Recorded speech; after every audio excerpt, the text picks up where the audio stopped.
नमस्ते, कैसे हैं आप सब लोग? लव मैरिज के लिए पेरेंट्स को कन्विंस कैसे करें? ये एक सवाल है जो मुझसे हमेशा पूछा जाता है। कमेंट्स में भी ये सवाल भरा होता है कि हमारे पेरेंट्स नहीं मान रहे, पार्टनर के पेरेंट्स नहीं मान रहे। तो कहीं न कहीं हमारे उनको कन्विंस करने में कोई कमी आ रही है, इस वजह से वो नहीं मान रहे।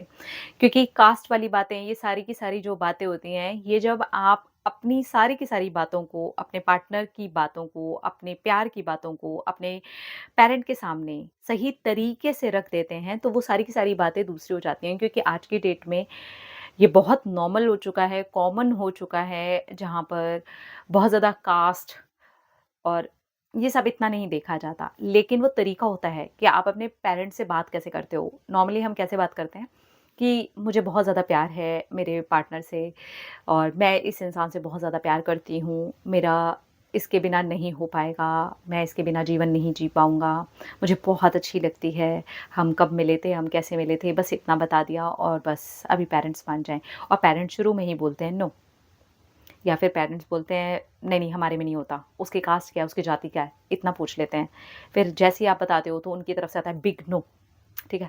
फिर आप क्या करते हो, फिर से डर के कुछ टाइम रुकते हो, फिर से अपने पेरेंट के सामने उस वाली बात को रखते हो, डरते हो। डर-डर के, वो डर वाली एनर्जी जो है वो फिर दे रहे होते हो अपने पेरेंट्स को।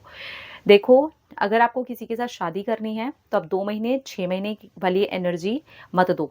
2 महीने, 6 महीने के लिए नहीं कर रहे ना किसी से शादी। पूरा जीवन उसके साथ रहने का प्लान बना चुके हो ना, पूरा जीवन सोचा ना उसके साथ, साथ निभाने का, तो ये डर वाली एनर्जी दे कर के करोगे?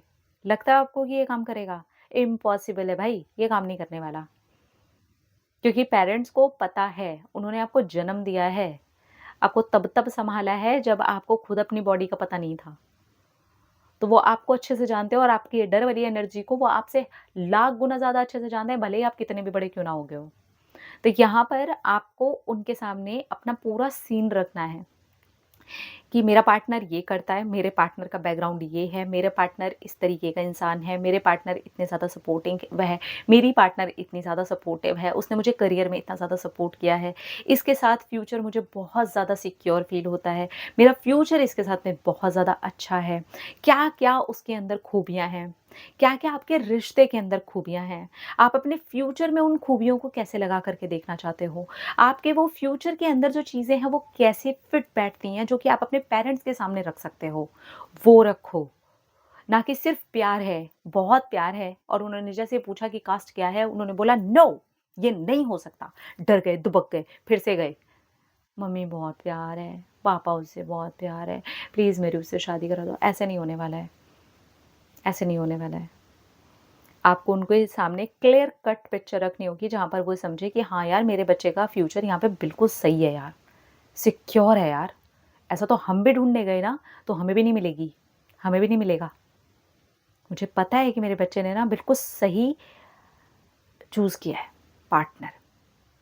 चलो मिलते हैं, चलो देखते हैं। ठीक है यार, जात-बिरादरी बाद में फिर देखी जाएगी क्योंकि आपने रखी है चीज़ उस तरीके से। आपने सिर्फ़ प्यार, जीना-मरना नहीं रख दिया है। आपने रखी हैं बातें, उतार-चढ़ाव भी रखे हैं आपने, कि उतार-चढ़ाव आए थे हम दोनों के रिश्ते में, हमने ये चीज़ें ऐसे की हैं। तो सोचो हम अपने फ्यूचर के अंदर जब उतार-चढ़ाव आएँगे, तो एक-दूसरे को हम तब भी वहाँ सँभाल लेंगे। आप लोगों के लिए भी हम हमेशा खड़े रहेंगे। हमेशा, हर वक़्त एक पैर पर अपने माता-पिता के लिए रहेंगे, चाहे लड़का हो, चाहे लड़की हो। ऐसे हैं हम दोनों, ऐसा है हम दोनों का रिश्ता, ऐसे हम दोनों उतार-चढ़ाव में, ऐसा गहरा है हमारा रिश्ता, ऐसा प्यार है हमारा और ये सिर्फ़ प्यार नहीं है, ये एक समझदारी से भरा हुआ रिश्ता है। तो यहाँ पर बहुत कुछ आपके पेरेंट को दिखाई देगा। सिवाय रिश्ते के आपका खुद का एक नया रूप दिखाई देगा। एक तरह सहमा-सा बच्चा नहीं, जो कास्ट का नाम सुनते ही एक बड़ी-सी नो सुन के ही एकदम चिल्लम-चिल्ली सुन कर के ही चुप हो गया था। नहीं, एक काँपती हुई आवाज़ वाला बच्चा नहीं, जो खुल कर के अपने पार्टनर के बारे में बातें रख सकता है, जो ये बता सकता है कि आपके ही संस्कार हैं, कि अगर किसी से वादा किया है ना तो उसको निभाओ। मैंने अपने पार्टनर से सच में वादा किया है, तो मेरे संस्कार यहाँ पे संस्कारहीन तो नहीं हो जाएँगे ना? उन्होंने भी मुझसे वादा किया है और उनके भी यही संस्कार हैं। तो मिल लेने में, मिल कर के बात करने में कुछ नहीं जाता।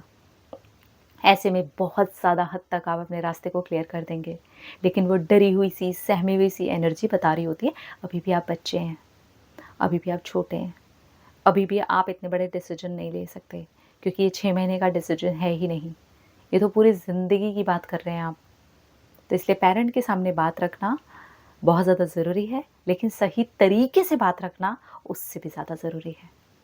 मैंने भी रखी है अपने पेरेंट्स के सामने बात, मेरे हस्बैंड ने भी रखी है अपने पेरेंट्स के सामने बात। तो जब आप समझदारी से रखते हो, तो चाहे वो कितना ही ना मान रहे हों, पर आपकी समझदारी आपके होने में, आपकी एनर्जी में, आपकी बातों में झलकनी शुरू हो जाती है। और स्टैंड लीजिए, खड़े रहिए उस पर, शांत रह करके एकदम ऐसे भाव से कि मुझे पता है कि मेरे माता-पिता मान जाएँगे, खड़े रहिए। लड़िए मत, समझाइए। क्योंकि लड़ने से कहते हैं ना, क्रोध में हमारी जो स्मृति होती है मारी जाती है, बुद्धि जो होती है खराब हो जाती है, भ्रष्ट हो जाती है। कुछ नहीं होने वाला। आपके डरने से, आपके क्रोध करने से, आपके गुस्सा करने से, अपने पार्टनर से उसके बाद लड़ाई कर लेने से कुछ नहीं होने वाला, ना। पार्टनर से तो ऐसे काम के बाद कभी भी लड़ाई मत करो।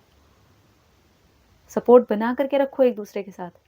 और पेरेंट्स के सामने लगातार पॉजिटिव होके सारी की सारी लाइफ को खुले तौर पे रखते हुए, फ्यूचर दिखाते हुए ऐसे रखो बात को ताकि वो मना ही ना कर सकें। समझदारी से रखोगे तो समझदार वाले रिजल्ट आएँगे। सिर्फ़ वो प्रेमी-प्रेमिका वाली बात, आधे से ज़्यादा 90% मम्मी ने मना कर दिया, पापा ने मना कर दिया, पार्टनर से लड़ाई। वहाँ रिश्ता ख़त्म, टाटा बाय-बाय। अब फिर किसी और थर्ड पर्सन की लाइफ़ बर्बाद करने के लिए जाएँगे। क्योंकि उससे उस लेवल का रिश्ता निभा नहीं पाएँगे। फिर उसके बाद पीठ पीछे फ़ोन चालू होंगे, फिर पीठ पीछे कॉल चालू होंगे, मैसेज चालू होंगे फिर। क्या है? बेटर है ना उसी के लिए अभी लड़ लो, ईज़ी। अपना ध्यान रखिए, ख़्याल अपने आप से कीजिए। ढेर सारा प्यार ताकि अब अट्रैक्ट करें ढेर सारा प्यार। I love you all. Tata.